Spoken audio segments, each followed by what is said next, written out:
ஓம் சாந்தி 15/3/2025 காலை முரளி பாப் தாதா மதுபன். இனிமையான குழந்தைகளே, இப்பொழுது வீட்டிற்கு திரும்பி செல்ல வேண்டும். அதனால தேகத்தின் கூடவே தேகத்தின் அனைத்து சம்பந்தங்களையும் மறந்து ஒரு தந்தையை நினைவு செய்யுங்கள். இதுதான் உண்மையான கீதையின் சாரமாகும். கேள்வி: குழந்தைகளாகிய உங்களுடைய சகஜ புருஷார்த்தம் எது? பதில்: பாபா சொல்கின்றார், நீங்கள் முற்றிலும் அமைதியாக இருங்கள். அமைதியாக இருப்பதன் மூலம்தான் பாபாவின் ஆஸ்தியை பெறுவீர்கள். பாபாவை நினைவு செய்ய வேண்டும். சிருஷ்டி சக்கரத்தை சுற்ற வேண்டும். பாபாவின் நினைவினால் உங்கள் விகர்மங்கள் விநாசமாகும். ஆயுள் அதிகமாகும். மேலும் சக்கரத்தை அறிந்து கொள்வதன் மூலம் சக்கரவர்த்தி ராஜா ஆகிவிடுவீர்கள். இதுதான் சகஜ புருஷார்த்தமாகும்.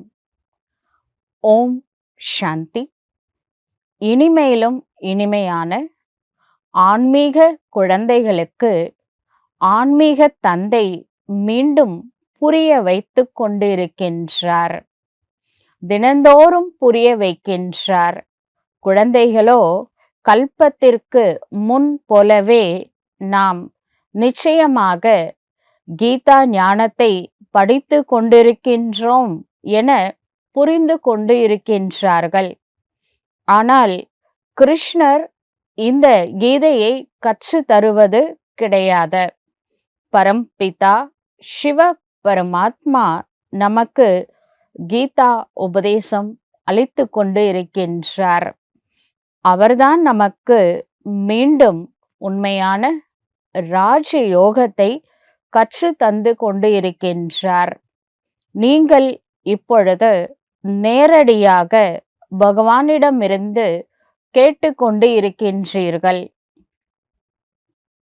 பாரதவாசிகளின் ஆதாரம் முழுவதும் கீதையில்தான் உள்ளது. அந்த கீதையிலும் எழுதப்பட்டு உள்ளது ருத்ர ஞான யஜ்யத்தை படைத்தார் என்று. இது யஜ்யமாக உள்ளது என்றால் பாடசாலையாகவும் உள்ளது. பாபா எப்பொழுது உண்மையான கீதை சொல்கின்றாரோ அப்பொழுது நாம் சத்கதி அடைகின்றோம். மனிதர்கள் இதை புரிந்து கொள்வது இல்லை. அனைவருக்கும் சத்கதி அளிப்பவராகிய சிவ தந்தையை மட்டுமே நினைவு செய்ய வேண்டும். கீதையை படித்து வந்திருந்த போதிலும் படைப்பவர் மற்றும் படைப்பு பற்றி அறியாத காரணத்தினால் நேத்தி அதாவது தெரியாது என்றே இதுவரை மிகப்பெரிய ரிஷி முனிவர்கள் கூட சொல்லி வந்து இருக்கின்றார்கள். உண்மையான கீதையோ உண்மையான தந்தைதான் சொல்கின்றார். இவை விசார சாகர மந்தனம், அதாவது ஞானத்தை சிந்தனை செய்வதற்கான விஷயங்கள் ஆகும். யார் சேவையில் உள்ளார்களோ அவர்கள் மீது நல்லபடியாக கவனம் செல்லும் என்று பாபா சொல்கின்றார். ஒவ்வொரு சித்திரத்திலும் ஞானக்கடல், பதித பாவனர், கீதா ஞானம் தரக்கூடியவர், பரமபிதா சிவ பரமாத்மா, பரம் ஆசிரியர் மற்றும் பரம சத்துகுரு சிவ பகவான் வாக்கு என்று எழுதப்பட்டு இருக்க வேண்டும். திருமூர்த்தி சிவ பரமாத்மா தான். மும்மூர்த்திகளை படைத்த திருமூர்த்தி சிவ பரமாத்மா தான் கீதையின் பகவான் ஆவார். ஸ்ரீ கிருஷ்ணர் அல்ல என்று இந்த வார்த்தைகளை அவசியம் எழுத வேண்டும். அதை பார்த்து மனிதர்கள் புரிந்து கொள்ள வேண்டும். அபிப்பிராயமும் இதை பற்றி எழுத செய்கின்றோம். ஒவ்வொருத்தரோட ஒப்பீனியன் வாங்கணும் அப்படின்னு சொல்றாரு. எக்ஸிபிஷன்லாம் விஐபிஸ்லாம் பார்க்க வருவாங்க. அவங்ககிட்ட இருந்து ஒப்பீனியன் எழுதி வாங்கணும். இந்த ஞானத்தை கிருஷ்ணர் சொல்லியிருப்பாரா அல்லது காட் சிவா சொல்லியிருப்பாரா அப்படின்னு சொல்லிட்டேன். ஆக்சுவலா கிருஷ்ணர் இருக்கிற இடத்துல பதீதம் யாருமே கிடையாது. துக்கம் அசாந்தியே கிடையாது. வைகுண்டத்துல சுகம் சாந்தி நிறைஞ்சு இருக்கும். அப்ப கிருஷ்ணரால இந்த துக்கம் அசாந்தியிலிருந்து விடுபடுறது எப்படி அப்படின்னு அவரால சொல்லித்தர முடியாது. அப்படின்னா என்னன்னே அங்க இருக்கிற மக்களுக்கு தெரியாது. அந்த சமுதாயமே துக்கம் அசாந்தின்னா என்னன்னு தெரியாம தான் அந்த தேவதைகள் இருந்தார்கள். அப்ப சிவ பரமாத்மாவை தான் நம்ம கூப்பிட்டோம். அவர் தான் மனிதர்களை தேவதையா மாத்தி இருக்கிறாரு. இதெல்லாம் புரிய வச்சிட்டதுக்கு அப்புறமா அவங்களுக்கு எழுதி வாங்கணும். ஒப்பீனியன் புக்ல கீதை யாரு சொல்லியிருப்பாங்க அப்படின்ற விஷயத்தை எழுதி வாங்கணும். அதை பார்த்து மற்ற மனிதர்கள் புரிந்து கொள்ள முடியும். அபிப்பிராயமும் இதை பற்றி எழுத செய்கின்றோம். நமக்கு முக்கியமான விஷயம் என்னவென்றால், கீதை பாபா நாளுக்கு நாள் புது புது பாயிண்ட்டுகளை தந்து கொண்டுதான் இருக்கின்றார். முன்பே பாபா ஏன் சொல்லவில்லை, முன்னாடியே சொல்லியிருந்தா நல்லா இருக்கும்ல, அப்படிலாம் கேட்கக்கூடாது. டிராமாவில் இல்லை, அவ்வளவுதான், ஃபுல் ஸ்டாப். டிராமால இல்லை, நடந்து முடிஞ்ச விஷயங்களுக்கு டிராமா அப்படிங்கிற கேடயத்தை யூஸ் பண்ணி வீணான எண்ணங்களுக்கு முற்றுப்புள்ளி வைக்க வேண்டும். பாபாவின் முரளியிலிருந்து புது புது கருத்துக்களை வெளிக்கொண்டு வர வேண்டும். உயர்வும் வீழ்ச்சியும், பாரத நாட்டின் உயர்வும் வீழ்ச்சியும் என எழுதவும் செய்கின்றனர். நம்ம படிக்கட்டு பிக்சர்ல அப்படிதான் இருக்கு. பாரதத்தின் உயர்வும் வீழ்ச்சியும் அப்படின்னு தான் இருக்கு. உயர்வு என்றால் அதனுடைய அர்த்தம் தெய்வீக ராஜ்யம் ஸ்தாபனை, 100% தூய்மை, அமைதி, சந்தோஷம், செல்வத்தினுடைய செழிப்பு, இது நிறைஞ்ச ஒரு ராம ராஜ்யம் ஸ்தாபனை ஆகின்றது பாரத நாட்டில். இதுதான் பாரதத்தின் உயர்வு. பிறகு அரை கல்பத்தின் பிறகு வீழ்ச்சி ஏற்படுகின்றது. அசுர ராஜ்யத்தின் வீழ்ச்சி, தெய்வீக ராஜ்யத்தின் உயர்வு நிர்மாணித்தலும் பிறகு நடக்கின்றது. வீழ்ச்சியுடன் கூடவே அழிவையும் எழுத வேண்டும். துவாபர யுகத்துல ராமராஜ்யம் ராவண ராஜ்யமாக மாறுகின்றது. கலியுகம் இறுதி காலகட்டத்தில் அந்த ராவண ராஜ்யத்திற்கு ஒரு மகா அழிவு ஏற்பட போகின்றது. இதெல்லாம் கூட தெளிவா எழுத வேண்டும். உங்களின் அனைத்து ஆதாரமும் கீதையில்தான் உள்ளது. பாபா தான் உண்மையான கீதை உபதேசத்தை சொல்கின்றார். கீதையினுடைய அர்த்தமே பரமாத்மா சொல்றதுதான். சிவ தந்தை தினந்தோறும் இதை பற்றி தான் புரிய வைக்கின்றார். கீதையினுடைய சாரம் மன்மனாபவ, மனதினால் இறைவனை நினைவு செய்வது ஆகும். குழந்தைகளோ ஆத்மாக்கள் தான். பாபா சொல்கின்றார், இந்த தேகத்தின் முழுமையான விஸ்தாரங்களை மறந்து, தேகம் நினைக்கும் பொழுது தேகத்தோட பேரு, உருவம், படிப்பு, பதவி, பொசிஷன், பல விஷயங்கள் தேகத்தோட லேபிள். ஆனா அது இந்த வேஷத்துக்கு தான்.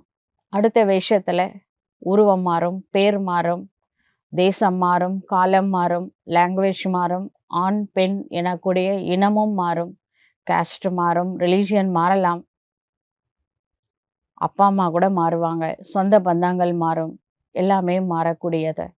அதனால இந்த லேபிள் நான் கிடையாது. இந்த மாதிரி 84 லேபிள்ல நான் நடிச்சிருக்கேன். ஆனா ஒரிஜினலா நான் ஒரு ஆத்மா ஆவேன்.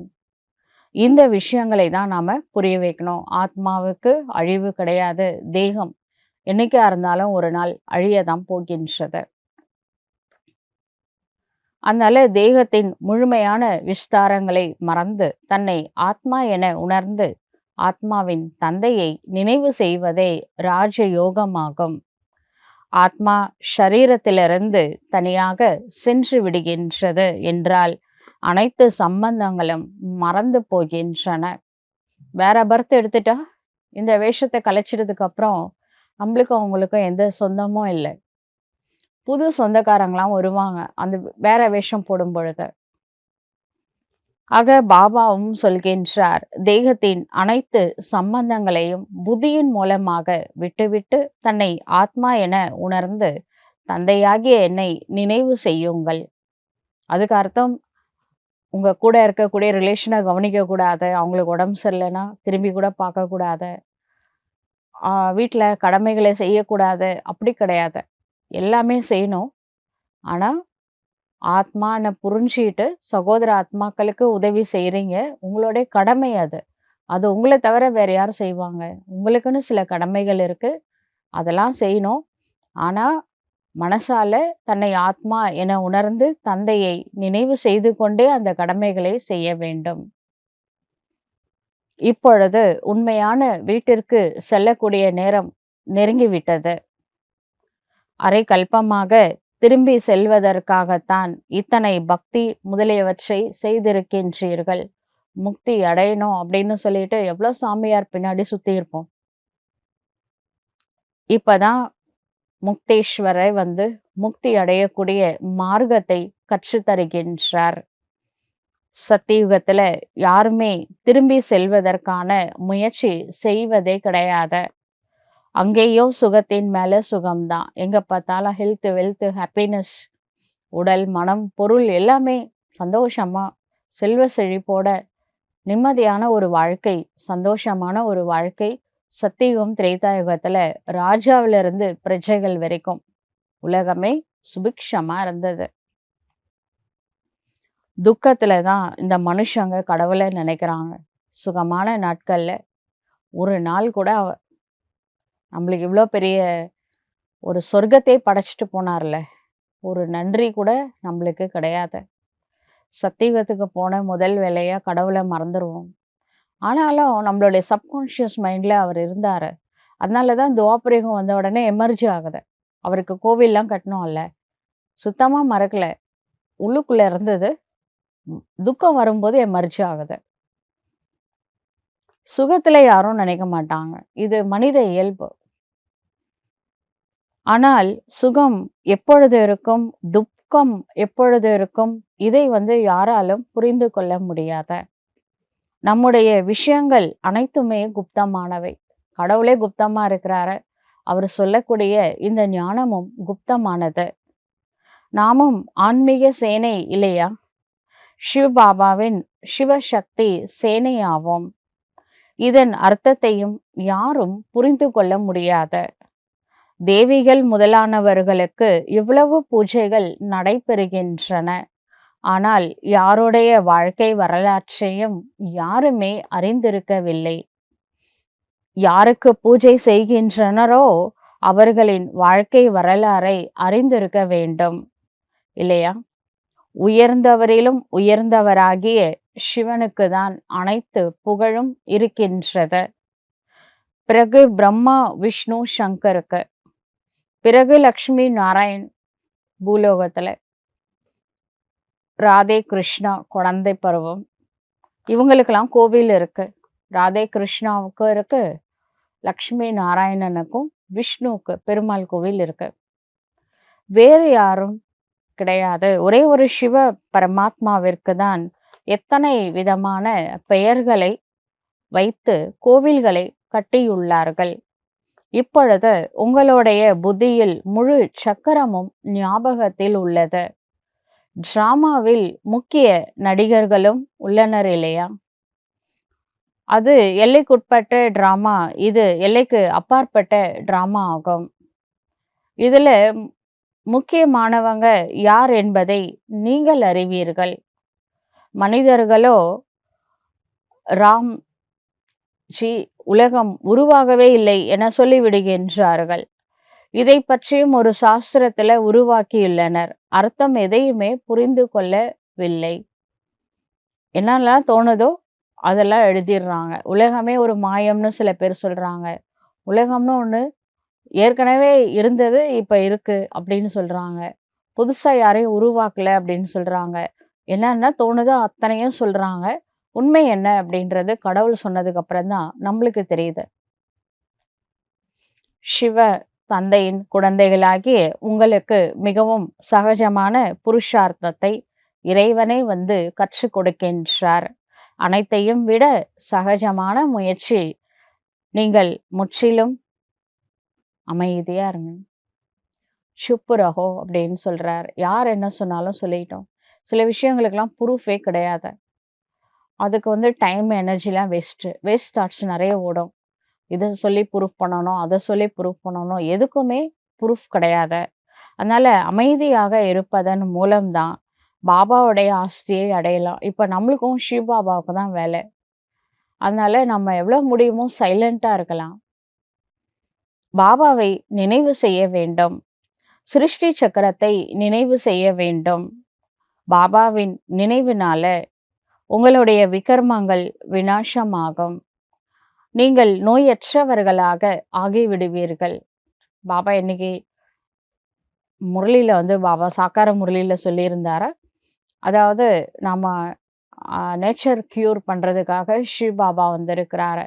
நேச்சரை கியூர் பண்றாரு. ஆத்மாவுடைய ஒரிஜினல் நேச்சர் வந்து எப்படி இருந்தது? பவித்ரதா, சுகம், சாந்தி, அன்பு, நாலேட்ஜ் எல்லாமே நிறைஞ்சு இருந்தது.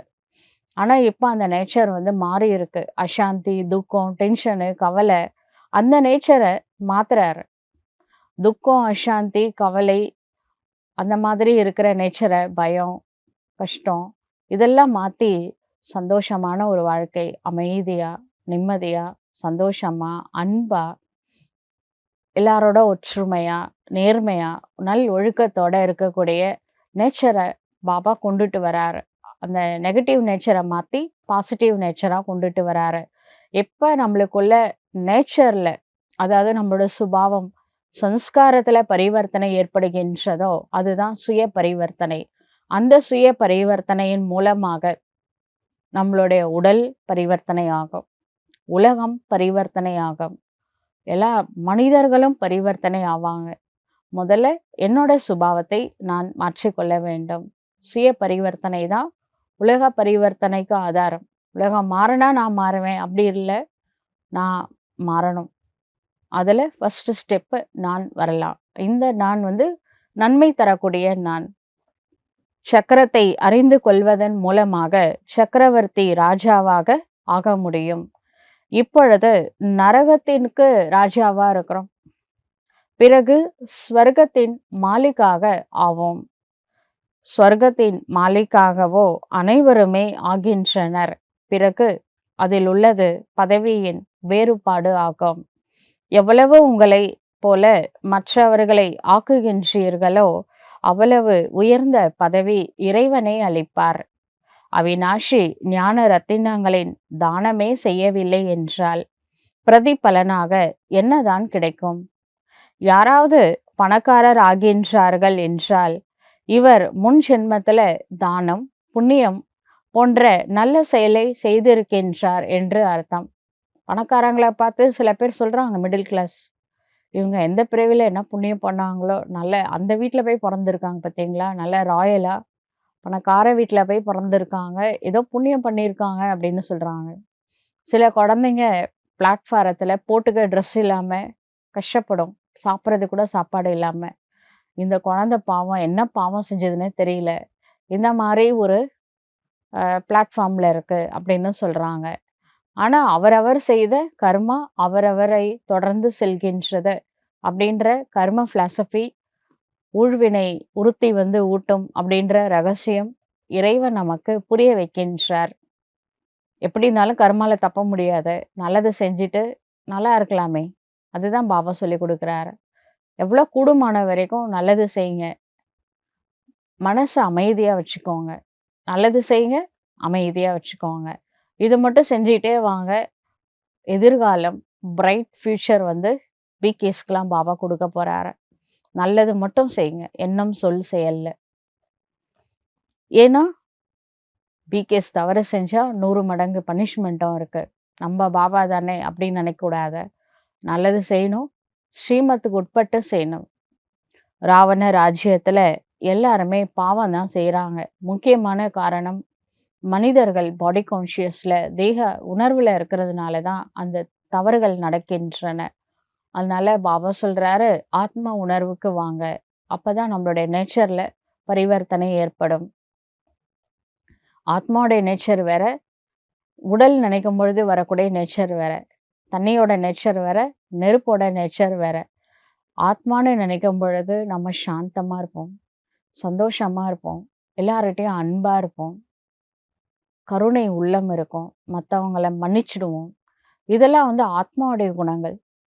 பாடி கான்ஷியஸ் இருக்கும்போது வெறுப்பு, மத்தவங்க மேல பொறாமை, ஈகோ, இதெல்லாம் பாடி கான்ஷியஸ். எல்லா விகாரமும் இருக்கும். பீக்ல இருக்கும். அசுர குணங்கள் எப்படி துக்கம் கொடுக்கலான்னு பிளான் போடுவாங்க. இதெல்லாம் வந்து பாடி கான்ஷியஸ்ல இருக்கிறவங்க பண்ற வேலை.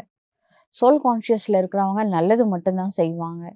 அதனால பாபா சொல்றாரு, முதல் நேச்சர் வந்து பாடி கான்ஷியஸ் சோல் கான்ஷியஸா மாத்துங்க.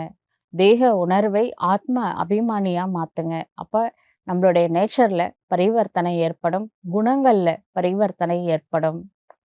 அனைவரிலும் புண்ணிய ஆத்மாக்கள் யார் தெரியுமா? லக்ஷ்மி நாராயண்.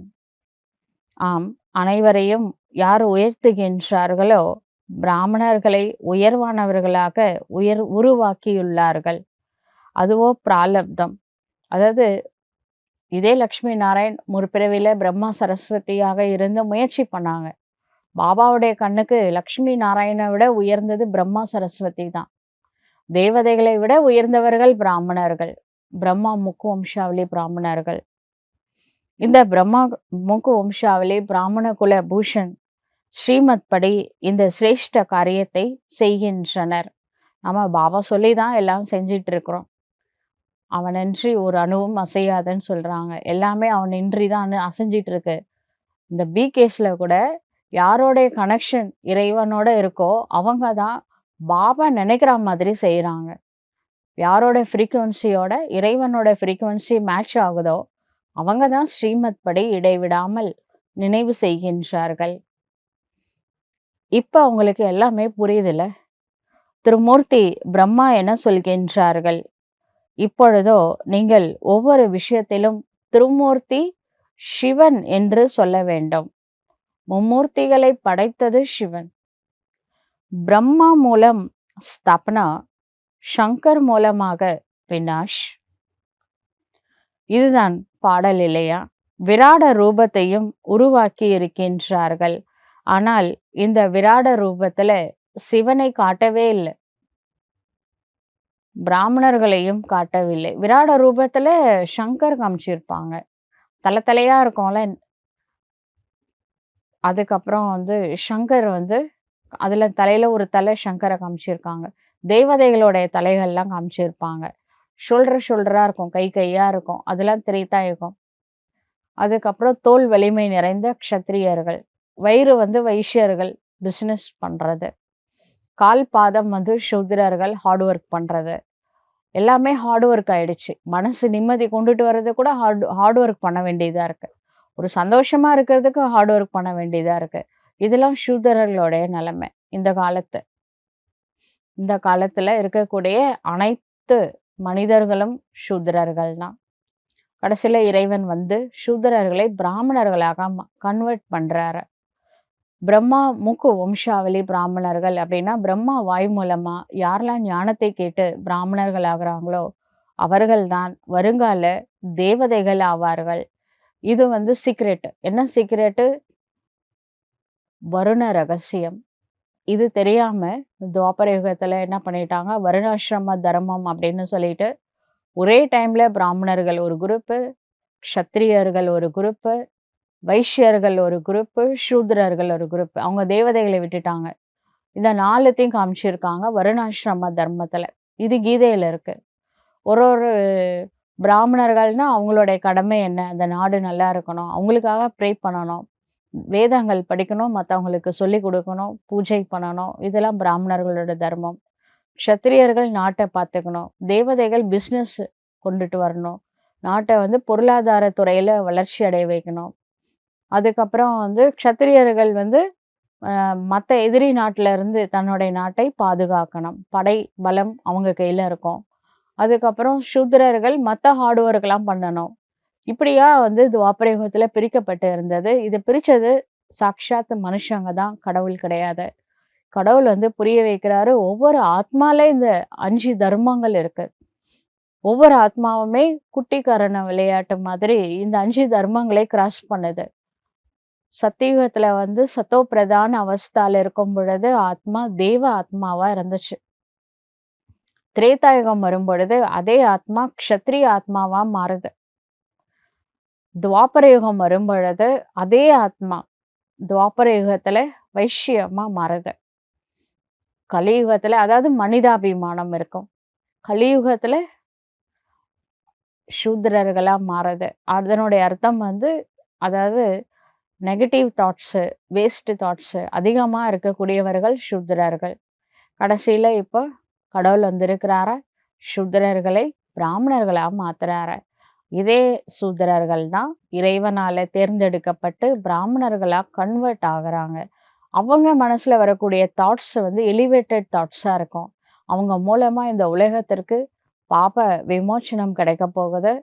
இந்த ராவண ராஜ்யத்திலிருந்து ராம ராஜ்யமா பிராமணர்கள் தான் உலகத்தை ஆக்சுவலா செய்ய வைக்கிறது சிவ பரமாத்மா.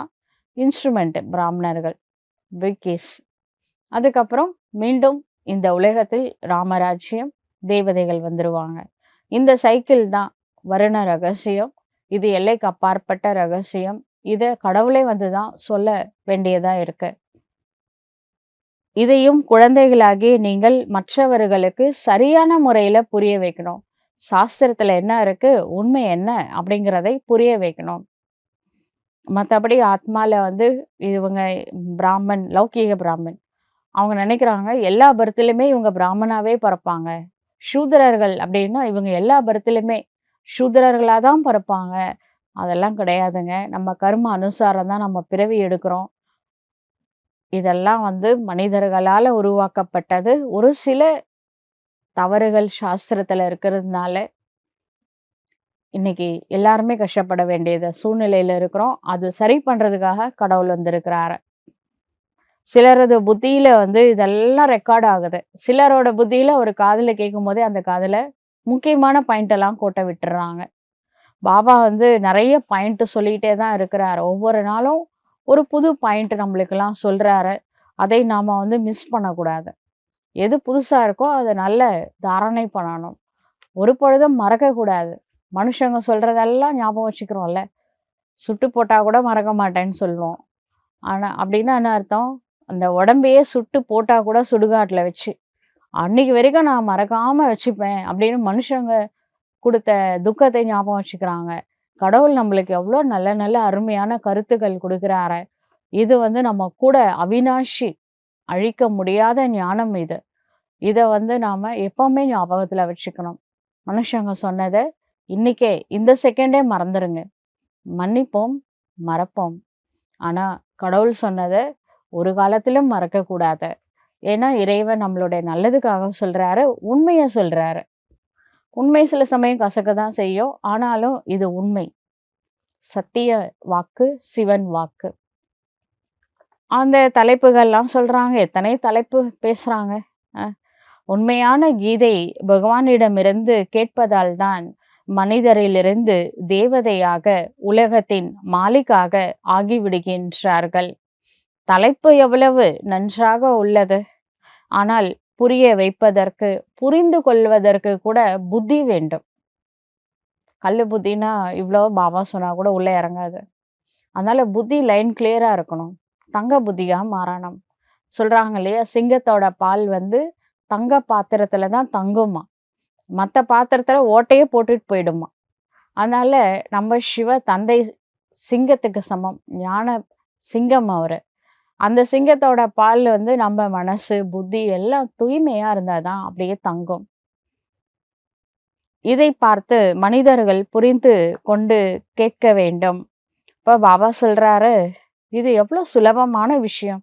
ஞானம் எவ்ளோ சுலபமா இருக்கு. ஒவ்வொரு ஞான பாயிண்ட்டு கூட வந்து பார்த்தீங்கன்னா, இந்த இந்த உண்மையான கீதை, சிவ பரமாத்மா சொன்ன இந்த கீதையை கேட்கறதுனால மனிதர்கள் தேவதையாக மாறுகின்றார்கள். உலகத்தின் மாலிக்காக ஆகின்றார்கள். இந்த தலைப்புல கூட புரிய வைக்கலாம். ஒவ்வொரு ஞான பாயிண்ட்டும் எவ்வளோ மதிப்பு போடலாம். மனிதன் என்பவன் தெய்வமாகலாம், தேவதை ஆகலாம். அதற்கு மனதினால் இறைவனை நினைவு செய்ய வேண்டும். மன்மனா பவ. இதுக்கு எவ்வளோ மார்க் போடலாம்? அதாவது மதிப்பு போடலாம். ஒரு 10,00,000, 1,00,00,000 ஒரு பாயிண்ட்டுமே கோடிக்கணக்கான மதிப்பு வாய்ந்தது. இதன் மூலம் நீங்கள் எதிலிருந்து எதுவாக ஆகிவிடுகின்றீர்கள். இந்த பாயிண்ட்லாம் ஞாபகம் வச்சுக்கிட்டோம்னா, எவ்வளோ பெரிய மல்டி மில்லியனரா ஆகலாம். இது பல பிறவிகளுக்கு தொடர்ந்து வரக்கூடிய ஞான செல்வமாகும். இந்த ஞானத்தை கேட்க கேட்க நாம மிகப்பெரிய செல்வந்தர்களாக மாற முடியும். உங்களுடைய ஒவ்வொரு அடியிலும் பல மடங்கு பலன் இருக்கின்றது. அதனால தேவதைகளுக்கு கூட கையில வந்து ஒரு தாமரை மலர் பிடிச்சிருப்பாங்க. அல்லது தாமரை மலர் மேல நின்னுட்டு இருக்கிறா போல காமிச்சிருப்பாங்க. இந்த லக்ஷ்மி, சரஸ்வதிலாம் தாமரை மலர் மேல உட்கார்ந்துட்டு இருக்கிற மாதிரிலாம் காமிச்சிருக்காங்க. தாமரை மலரை அதுக்கு தான் காண்பிக்கின்றார்கள். பிரம்மா மூக்கு வம்சாவளி பிராமணர்களாகிய உங்களுடைய பெயரை மறைத்து விட்டுள்ளார்கள். குக்கு வம்சாவளி தான் எல்லாருக்கும் தெரியுது. முக்கு வம்சாவளி பத்தி யாருக்கும் தெரியல. பிறப்பால பிசிக்கலா பிராமணர்கள தான் உலகத்துக்கு தெரியுது. பிரம்மா மூலமா ஞானத்தை கேட்டு பிராமணர்கள் ஆனவங்கள யாருக்குமே தெரியல. அந்த பிராமணர்கள் கக்கத்தில் அல்லது மடியில புத்தகம், கீதையை வச்சுக்கிறாங்க அல்லது வேதங்களை வைத்துக் கொள்கின்றார்கள். இப்பொழுது நீங்கள் உண்மையான பிராமணர்கள். உங்களுடைய கக்கம் அப்படின்னா புத்தியில. உங்க புத்தியில என்ன இருக்கு? சத்தியம் இருக்கு. எது சத்தியம்? எதுக்கு அழிவு இல்லையோ அது சத்தியம். ஆத்மா பற்றி, பரமாத்மா பற்றி, ட்ராமா 3மே அழிவு கிடையாது. இந்த சீக்ரெட்லாம் உங்களுக்கு தான் தெரியும். ஆத்மா பற்றி தெரியும், சிவ ரகசியம் தெரியும், தில்லை ரகசியம் தெரியும், தேவ ரகசியமும் தெரியும். அவர்களுடைய கட்சத்துல வெறும் புக்கு தான் இருக்கு. உங்களுக்கு சத்தியம் இருக்கு. நீங்க எவ்வளோ நஷாவோட இருக்கணும். நஷானா ஒரு ஆன்மீக போதையில இருக்கணும் அப்படின்னு சொல்றாரு. அத்தீந்திரிய சுகத்தில் இருக்க வேண்டும். நாமும் ஸ்ரீமத் படி ஸ்வர்க்கத்தையே உருவாக்குகின்றோம். ராஜயோகத்தை கற்று தந்து கொண்டிருக்கின்றார் சிவ தந்தை. ராஜயோகத்தை கற்று தந்து கொண்டே இருக்கின்றார். உங்களிடம் எந்த ஒரு புக்கும் இல்லை. ஆனால் இந்த எளிய பேட்ஜ் தான் இருக்கு. இந்த பேட்ஜை வச்சே ஞானத்தை சொல்லிடலாம். அவ்வளோ எளிமையான இந்த நாலேஜ். இது உண்மையான கீதையாகும். இந்த கீதையை கேட்கிற மனிதர்கள் தேவதையா மாறுவாங்க. இதுல திருமூர்த்தியின் சித்திரமும் உள்ளது. ஆக முழு கீதையும் வந்து விடுகின்றது. இந்த பேட்ஜ்ல இந்த சைடு லக்ஷ்மி நாராயண் இருக்குல்ல, இந்த சைடு இப்படி திருப்பி பார்த்தீங்கன்னா அதுல வந்து பிரம்மா, விஷ்ணு, சங்கர் 3 பேர் இருப்பாங்க. திருமூர்த்தி பேட்ஜ் இது. ஒரு வினாடியில கீதை முழுவதும் புரிய வைக்கப்படுகின்றது. இந்த பேட்ஜ் மூலமா நீங்கள் ஒரு வினாடியில யாருக்கு வேண்டுமானாலும் ஞானத்தை புரிய வைக்க முடியும். இவர் உங்களுடைய தந்தை ஆவார். ஷிவ் நம்மளுடைய தந்தை. இவரை நினைவு செய்வதால் உங்களுடைய பாவங்கள் விநாசமாகும். இந்த லக்ஷ்மி நாராயண் இருக்காங்கன்னா இந்த இடத்துல ஷிவ், கீழே தான் லக்ஷ்மி நாராயண் இருக்காங்க. இதை வச்சு கூட நீங்க நாலேஜ் சொல்லலாம். உங்ககிட்ட கையில புக்ஸ் இல்லை, எதுவும் எக்ஸிபிஷன் செட் இல்லைன்னா கூட பேட்ஜே பேசும் அப்படின்றாரு. போகும்பொழுதும், வரும்பொழுதும் யாரையாவது சந்தித்தால், நீங்கள் அவர்களுக்கு நல்லபடியாக ஞானத்தை புரிய வையுங்கள். கிருஷ்ணபுரிக்கோ அனைவரும் செல்ல விரும்புகின்றனர் இல்லையா? இந்த படிப்பினால இது போல ஆக முடியும். படிப்பின் மூலம் ராஜ்யம் ஸ்தாபனை ஆகின்றது. மற்ற தர்ம ஸ்தாபகர்கள் யாருமே தர்மத்தை ஸ்தாபனையே செய்வது இல்லை. நீங்கள் அறிவீர்கள். மற்ற தர்ம ஸ்தாபகர்கள் தர்மத்தை மட்டும் தான் ஸ்தாபனை செய்றாங்க. ராஜ்யத்தை ஸ்தாபனை செய்யல. ஆனா சிவபாபா தர்மத்தையும் ஸ்தாபனை செய்றாரு. ராஜ்யத்தையும் ஸ்தாபனை செய்கின்றார். அதனால அவருக்கு தர்மராஜன்னு பேரு. நீங்கள் அறிவீர்கள், நாம் வருகின்ற 21 பிறவிகளுக்கு ராஜயோகத்தை கற்றுக்கொண்டு இருக்கின்றோம். ராஜயோகத்தினால ராஜ்யமும் ஸ்தாபனை ஆகுது. ராமராஜ்யம். எவ்வளவு நல்ல படிப்பு பாருங்க. தினந்தோறும் 1 மணி நேரம் மட்டும் கொஞ்சம் படிச்சிடுங்க. ஒரே 1 மணி நேரம். முரளி கேட்டுருங்க. அந்த படிப்பு ஒரு 4 மணி நேரம், 5 மணி நேரம், சில இடத்துல 8 மணி நேரம் படிக்கிறாங்க. காலையில போனா சாயந்தரம் தான் வராங்க. ஆனா நம்ம படிப்பு பாருங்க, 1 மணி நேரம் தான் இந்த படிப்பு. இந்த 1 மணி நேரம் போதுங்க. அ. அதுவும் காலை நேரம் ரொம்ப நல்ல நேரம். முரளி காலையில காத்தால கேட்டா ரொம்ப நல்லது. அனைவருமே ஓய்வாக இருக்கும் நேரமாகும். மற்றபடி யாராவது பந்தனத்துல இருக்கிறாங்க அப்படின்னா, அவங்களால காலையில வர முடியாது. இப்ப குழந்தைங்களுக்கு சமைக்கணும். ஏன்னா பாபா சொல்றார்ல, ஃபேமிலிய பார்த்துக்கோங்க. கடமைய செஞ்சுட்டு பாபாவே நினைக்க சொல்றாருல்ல. அப்ப காலையில அந்த கடமைகள்லாம் செய்யும் பொழுது, அவங்களால வர முடியல அப்படின்னா, ஈவினிங் வரலாம். இல்ல அவங்களுக்கு வேற சமயம், நீங்க எந்த சமயம் உங்களுக்கு கன்வீனியன்ட்டா இருக்கோ, அந்த டைம்ல கூட போய் முரளி கேட்டுட்டு வரலாம் சென்டருக்கு போயிட்டு. பேட்ஜ் அணிந்திருக்க வேண்டும். எங்கு வேண்டுமானாலும் செல்லுங்கள். இந்த செய்தியை கொடுத்து கொண்டே இருங்கள் அப்படின்னு சொல்றாரு. செய்தித்தாள்களிலோ பேட்ஜ் போட முடியாது. ஒரு பக்கமாக தான் போட முடியும். பேட்ஜ் 2 பக்கம் இருக்குல்ல, ஒரு பக்கம் தான் நியூஸ் பேப்பர்ல போடுறதா இருந்தா கூட போட முடியும். மனிதர்களுக்கு புரிய வைத்தாலே அன்றி அப்படியே புரிந்து கொள்ளவும் அவங்களால முடியாது. ஆனால் மிகவும் சுலபமாக இதை புரிஞ்சுக்கலாம். இந்த தொழிலையோ யாரு வேண்டுமானாலும் செய்ய முடியும். யாரு வேணாலும் ஞானத்தை சொல்லலாங்க. நல்லது தானே! எல்லாரும் நாலேட்ஜ் சொல்ல ஆரம்பிச்சுட்டா ரொம்ப நல்ல விஷயம். பாபா சீக்கிரம் பிரத்யட்சமாவாரு. இந்த தொழிலையோ யாரு வேண்டுமானாலும் செய்யலாம். தானே நினைவு செய்யாவிட்டாலும் சரி, மற்றவர்களுக்கு நினைவுபடுத்தலாம். அதுவும் நல்லது தானே! ஆத்மா அபிமானி ஆகுங்கள் என மற்றவர்களுக்கு சொல்லிவிட்டு, நாம தேக அபிமானத்துல இருந்தா, இது நல்லதா? ஆ? ஏதேனும் விகர்மம் நடைபெற்று கொண்டே இருக்கும். அப்ப அவங்க நம்ம பாடி கான்ஷியஸ்ல இருந்து நம்ம மத்தவங்கள ஆத்மா அபிமானி ஆகுங்க அப்படின்னா, முதல்ல அவங்க ஆக மாட்டாங்க. இப்ப இந்த காலம்லாம் எப்படி தெரியுமா? முன்னாடி இருந்த காலம்னா சொன்னா அவங்களுக்கு தெரியாது. இப்பலாம் வாட்ச் பண்ணுவாங்க. ஆத்மா அபிமானியா இருக்கிறவங்களுடைய வைப்ரேஷன் வேற மாதிரி இருக்கும். பாடி கான்ஷியஸ்ல இருக்கிறவங்களோட வைப்ரேஷன் வேற மாரி இருக்கும். இதெல்லாம் கேட்ச் பண்றாங்க இப்ப எல்லாருமே. அதனால நாம என்ன சொல்றோமோ, அத முதல்ல செய்யணும். செஞ்சுட்டு சொல்லணும். அதனால நம்ம கொஞ்சம் அட்டென்ஷன் வைக்கணும் அதுல. இன்னொரு முக்கியமான விஷயம், தேக அபிமானத்துல இருந்தோம் அப்படின்னா, நம்ம கண்டிப்பா நல்லதே செய்ய முடியாது. நம்ம அறியாமலே கோவம் வரும். நம்மள அறியாமலே துக்கம் குடுத்துருவோம். ஈகோ வரும். இதெல்லாம் பாடி கான்ஷியஸ்ல இருக்கும்போது வெறுப்பு, வெறுப்பு, துக்கம் குடுக்குறோம். ஆ அந்த மாதிரி ஒரு நெகட்டிவ் தாட்டே பாடி கான்ஷியஸ்ல தான் வரும். சோல் கான்ஷியஸ்ல இருந்தா வரவே வராது. அதனால தான் பாபா சொல்றாரு, ஆத்மா உணர்வுல இருக்கிறதுக்காக பயிற்சி செய்யுங்கள் அப்படின்னு சொல்றாரு. முதல்ல புயல் மனசுல தான் வரும். நெகட்டிவ் தாட்ஸ் வருது. அதுக்கப்புறம் தான் வார்த்தைகள்ல அத விடுறோம். மனசுல கோவம் வராம வார்த்தைகள்ல கோவம் வராது. செயல்ல கோபம் வராது. முதல்ல மனசுல வருது. அது சரி பண்ணுங்க அப்படின்னு சொல்றாரு.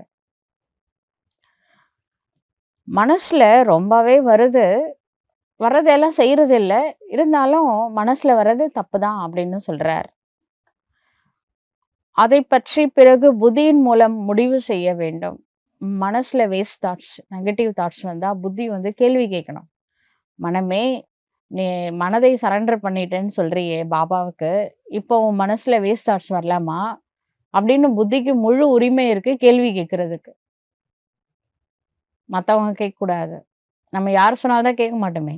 அதனால நம்ம புத்திக்கு சொல்லணும். மனதுல ஏதாவது நெகட்டிவ் தாட்ஸோ அல்லது வீணான எண்ணங்களோ வந்தா, "நீ நல்ல கேள்வி கேளு" அப்படின்னு சொல்லணும். அப்ப புத்தி கேள்வி கேட்கும். அப்புறமா தான் மனசுல பரிவர்த்தனை ஏற்படும். தீய காரியங்களை ஒரு பொழுதும் கனவுல கூட செய்யக்கூடாது. யாருக்கும் துக்கம் கொடுக்கக்கூடாது. நல்ல கர்மம் தான் செய்யணும். நம்மளால முடிஞ்ச அளவுக்கு 4 பேருக்கு நல்லது மட்டுமே செய்ய வேண்டும். சங்கல்பங்கள் நல்லவையாகவும் உள்ளன, தீயவைகளாகவும் உள்ளன. நம்ம மனசுல நல்ல எண்ணங்களும் வரலாம். பாசிட்டிவ் தாட்ஸும் வரலாம். நெகட்டிவ் தாட்ஸும் வரலாம். ஒருவேளை நம்ம மனசுல வரக்கூடிய எண்ணங்கள் நெகட்டிவா இருக்கு. 5 விகாரங்கள் சம்பந்தப்பட்ட எண்ணங்களா இருக்கு. கோவமா இருக்கு. டென்ஷன் ஆகுறோம். கோவப்படுறோம், பயப்படுறோம், கவலைப்படுறோம். இதெல்லாம் வந்து பாடி கான்ஷியஸோட நேச்சர். அந்த மாதிரி முதல்ல தாட் வரும். அதுக்கப்புறம் ஆக்ஷன்ல வந்துருவோம். அதனால எண்ணங்கள்ல வரும்பொழுதே புத்திக்கு வேலை குடுக்கணும். தீயவற்றை நிறுத்திவிட வேண்டும். புத்தி வந்து பவர் பிரேக் மாதிரி வேலை செய்யணும். நெகட்டிவ் தாட்ஸ் வந்தா இம்மீடியட்டா அத நிறுத்தணும். பவர் பிரேக் போட்டா அடுத்த செகண்ட் வண்டி நிக்குதுல்ல. அத மாதிரி பவர் பிரேக் போட்டு நெகட்டிவ் தாட்ஸ உடனடியாக நிறுத்த வேண்டும். அப்பதான் வந்து மனசுல பாசிட்டிவ் தாட்ஸ் வரும். நெகட்டிவ் தாட்ஸ விட்டுட்டீங்க, அது ஆக்ஷன்ல வெளில வந்துரும். அதனால ஆக்ஷன்ல வரக்கூடாது. நம்மளுடைய சொல், செயல்ல நெகட்டிவிட்டி வரக்கூடாது அப்படின்னா, எண்ணங்கள்லயே சரி பண்ண வேண்டும். இதற்கான புத்தி, சத்தோ பிரதான புத்தி, திவ்ய புத்தி, அன்னப்பறவையோட புத்தி. பால்ல தண்ணி வச்சா கூட பிரிச்சு எடுக்கணும். அந்த மாரி புத்திய தான் நம்மளுக்கு பாபா வந்து குடுத்திருக்கிறாரு. இத வந்து வேற யாராலயுமே புரிஞ்சுக்க முடியாது. அவங்கள வந்து தவறான காரியங்களே திரும்ப திரும்ப செஞ்சுட்டு இருக்கிறாங்க வெளி உலகத்துல. எது சரி, எது தவறுன்னே தெரியல. தப்ப நல்லதுன்னு நெனச்சுட்டு செஞ்சுட்டு இருக்கிறாங்க. ஏன்னா, அவங்க புத்தி கழுதை புத்தியா இருக்குது. ராவணனுடைய தலையில கழுதையோட கிரீடம் காமிச்சிருப்பாங்க.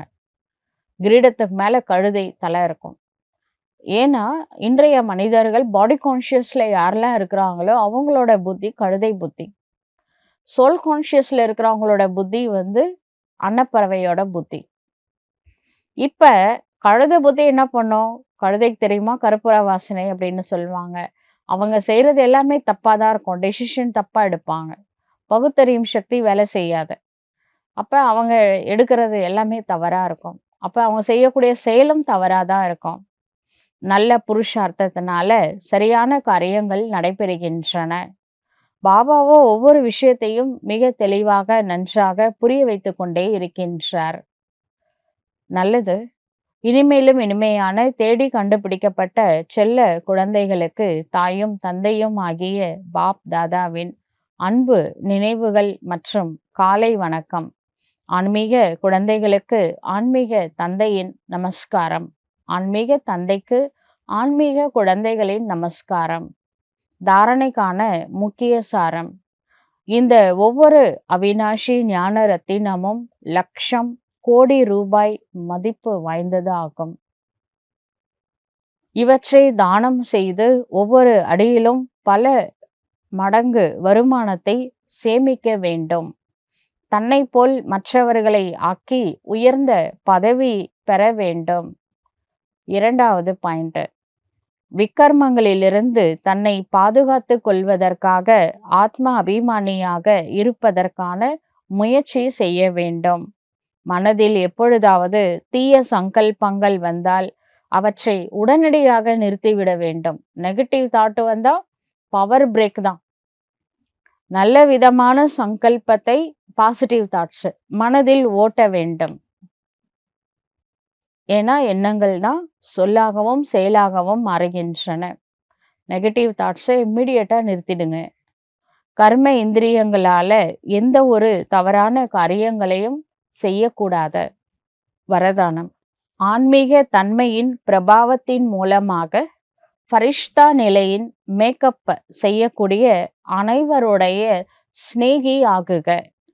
எந்த குழந்தைகள் சதா பாப் தாதாவின் தொடர்பில் இருக்கின்றார்களோ அந்த குழந்தைகள் ஒவ்வொருவருடைய முகத்தில் ஆன்மீக தன்மையின் பிரபாவம் தென்படும். பாபா நினைவில் இருக்கக்கூடிய குழந்தைகளுடைய ஆன்மீக தன்மையின் பிரபாவம் அவங்க முகத்துல தெரியும்.